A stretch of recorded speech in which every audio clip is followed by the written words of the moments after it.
Hey there and welcome back, everyone. So today we're really gonna deep dive into this whole Elon Musk thing. Yeah, Mhm. and the potential government shutdown. It seems like everybody's talking about it. We've got some really interesting sources here, a heated discussion on Reddit's Mhm. r/politics, Wow. an article from the New Republic, and an opinion piece from Notice. It's a real mix. Wow, so we've got all sides of the spectrum here, it seems like. Yeah, and things get pretty interesting, so. Yeah, I think that's a good way to put it. Well, everybody is talking about this, and with good reason.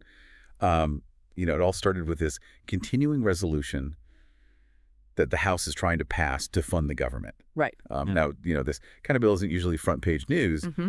but this one has just ignited a firestorm thanks to Elon Musk. Yeah, he has been so vocal about his opposition, especially on X. He's calling it everything from outrageous to criminal. He's even urging his followers to pressure their representatives to vote against it. I mean, it's like he's running his own campaign against this bill. Yeah, it's like he's got his own little pacey going on or something. Right. Um, but what's interesting to me is that, Musk is framing himself as this defender of the people. Mm-hmm. He's railing against the bill's length, the potential pay raises for Congress, and the speed with which it's being pushed through. Yeah. And he's arguing that nothing should be passed until Trump takes office, Mm. which has really stirred things up. Yeah, and it makes you wonder if his stance has anything to do with his ties to President-elect Trump. I mean, it's no secret that Musk has been acting as this sort of informal advisor. And, some might say that this opposition to the bill just seems a little too convenient, given Trump's impending presidency. Yeah, it's a very good point. It definitely raises the question about whose interests are truly being served here. Hmm. And Musk's argument about the bill's length is a good one. It's over 1,500 pages long. Oh, my God. Who has time to read all that? Right. But I think what's often overlooked is that, these bills are complex by necessity. They cover a vast array of government functions, Yeah. from funding essential services to disaster relief and all kinds of things. Right. And speaking of disaster relief, wasn't there something in the bill about aid for farmers who were hit by those recent hurricanes? Yes, there is. There's substantial funding for agricultural recovery Yeah. in those hurricane-affected areas. And, Musk hasn't specifically addressed that aspect of the bill. But his call to defund everything raises concerns about whether such crucial aid would be jeopardized if his vision was implemented. And what about the potential pay raises for Congress? I mean, that seems to be a real sticking point for him and for many people, frankly. It's hard to swallow the idea of Congress giving themselves a raise while so many people are struggling. Yeah, I totally get that. It's Right. definitely a point of contention, and Musk has been very vocal about this. He's even suggested that representatives who support the pay raises should be voted out of office. But what's interesting is that this focus on pay raises might be overshadowing other controversial elements within the bill. Oh, really? Like, what would you... Well, the bill also includes provisions that could impact environmental regulations and funding for certain social programs. These are issues that Musk, with his business interests and libertarian leanings, might have very strong opinions on. But by focusing on the pay raises, he's effectively framing the debate in a way that resonates much more easily with the public. It's a clever tactic for sure. I mean, using a populist message to potentially push through other agenda items, it makes you wonder if his public statements are really about transparency or more about manipulating public opinion to achieve a specific outcome. I think it's a great question, and it's worth considering. And, it's not just about what Musk is saying, but also how he's saying it. His language on X is often quite dramatic. Remember that tweet where he said, "Stop the steal of your tax dollars"? Yeah. I mean, this type of rhetoric creates a sense of urgency and outrage, Yeah, which can be very effective at mobilizing his supporters. for sure. I mean, it's certainly grabbing headlines. And it's having a real impact on the political landscape. We're seeing Republicans split over this, some embracing Musk's stance and others expressing concern about the potential consequences of his influence. Yeah, it's a fascinating power dynamic that's emerging here, with an unelected individual wielding significant sway over elected officials. And this is where we start to see some really interesting reactions from both sides of the aisle. Yeah, let's unpack those reactions. From what I've seen, there's a lot of anxiety, especially among those who are worried about the precedent this sets for future political discourse. Um, You're absolutely right. There's this growing concern that, Musk's involvement could undermine democratic processes.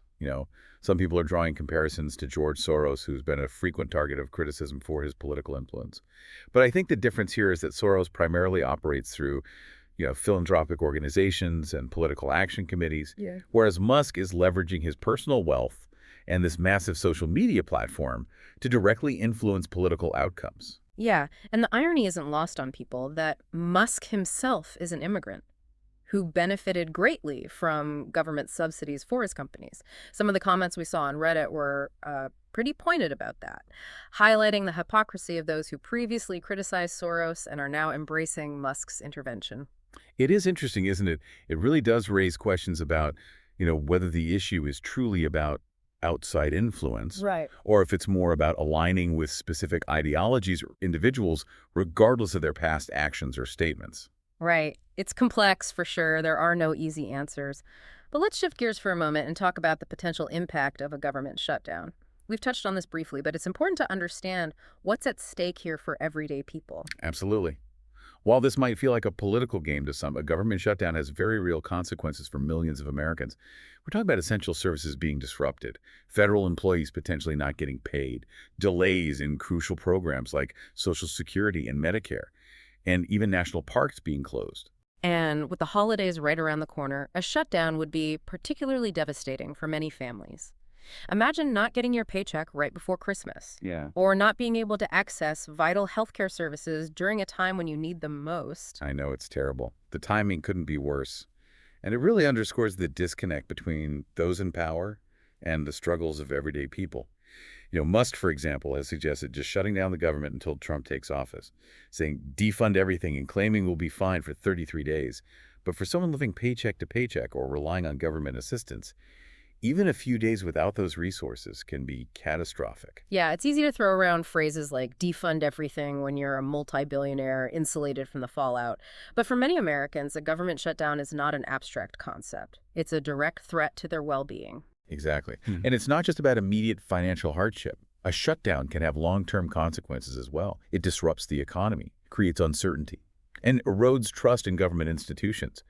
It also sends a message that our political system is more concerned with partisan battles than with serving the needs of its citizens. This brings us to Speaker Johnson, who's been caught in the crossfire of this whole situation. He initially seemed to be on board with Musk's ideas, even publicly mentioning this text chain about DOGE they had going. But then Musk publicly slams the bill, leaving Johnson scrambling to figure out what happened. Yeah, and that whole DOGE reference, by the way, refers to Dogecoin, a cryptocurrency that Musk has frequently promoted on X.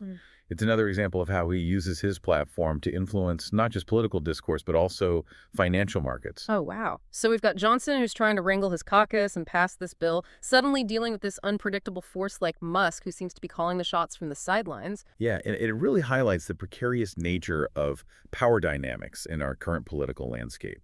We're seeing traditional lines of authority being blurred, with social media influencers and wealthy individuals wielding increasing power over elected officials. It's a bit unsettling, to be honest. It feels like we're losing sight of what truly matters, the well-being of the people and the effective functioning of our government. Instead, we're caught up in this whirlwind of personalities and power plays, with the real issues taking a back seat. Yeah, and I think the constant barrage of information on social media only exacerbates this problem. It's difficult to separate fact from fiction, to critically analyze the information being thrown at us. I agree. It feels like we're being bombarded with opinions and hot takes, but where's the thoughtful analysis? Where's the space for reasoned debate? Right, that's the challenge we face in this age of instant communication. It's easy to get swept up in the emotional currents of social media, but it's crucial to step back and engage in critical thinking. We need to ask ourselves whose interests are being served by this information. What are the potential consequences of these actions? And most importantly, how do we as citizens hold our leaders accountable and ensure that our voices are heard? Yeah, it feels like we're at this crossroads, with the very definition of political influence being redefined in real time. Yeah, that's a great way to put it. We're seeing this convergence of wealth technology and social media that's creating all these new avenues for individuals to exert power and shape public opinion. And what's so fascinating and a bit unnerving is that this influence doesn't necessarily adhere to traditional political structures or ideologies. Exactly. Musk, for example, defies easy categorization. I mean, he's a self-described socialist who also champions free market principles. He criticizes government overreach while simultaneously benefiting from government subsidies. It makes it difficult to predict, how he'll wield his influence and what impact it'll have on policy decisions. Right. It's almost like he's operating in his own political sphere, unbound by conventional rules or expectations. And that's what makes this situation so compelling and potentially dangerous. We're witnessing a shift in the balance of power with unelected individuals like Musk increasingly able to dictate the terms of political discourse. So where do we go from here? What does this mean for the future of our democracy? Well, that's the million-dollar question. The situation demands our attention, our critical thinking, and our engagement.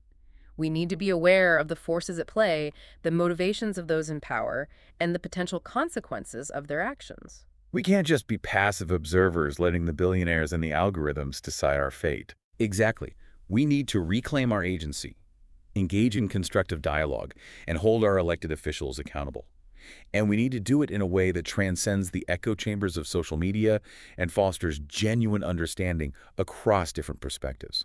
So, what can we as individuals do to navigate this complex and rapidly evolving landscape? Well, I think first and foremost, we need to stay informed, seek out diverse sources of information, critically evaluate what you read and hear, and don't be afraid to challenge your own assumptions. It's about being an active participant in the conversation, not just a passive consumer of information. Precisely. And remember, your voice matters. Engage with your elected officials, express your concerns, and demand transparency. Support organizations that are fighting for democratic values and holding those in power accountable. It's about reclaiming our role as citizens in a democracy and ensuring that our government truly represents the will of the people, not just the whims of the wealthy and powerful. Well said. I think this situation with Musk and the potential government shutdown has brought to light some really fundamental questions about power influence and the future of our democracy. It's a story that's still unfolding, and its ultimate impact remains to be seen. Okay.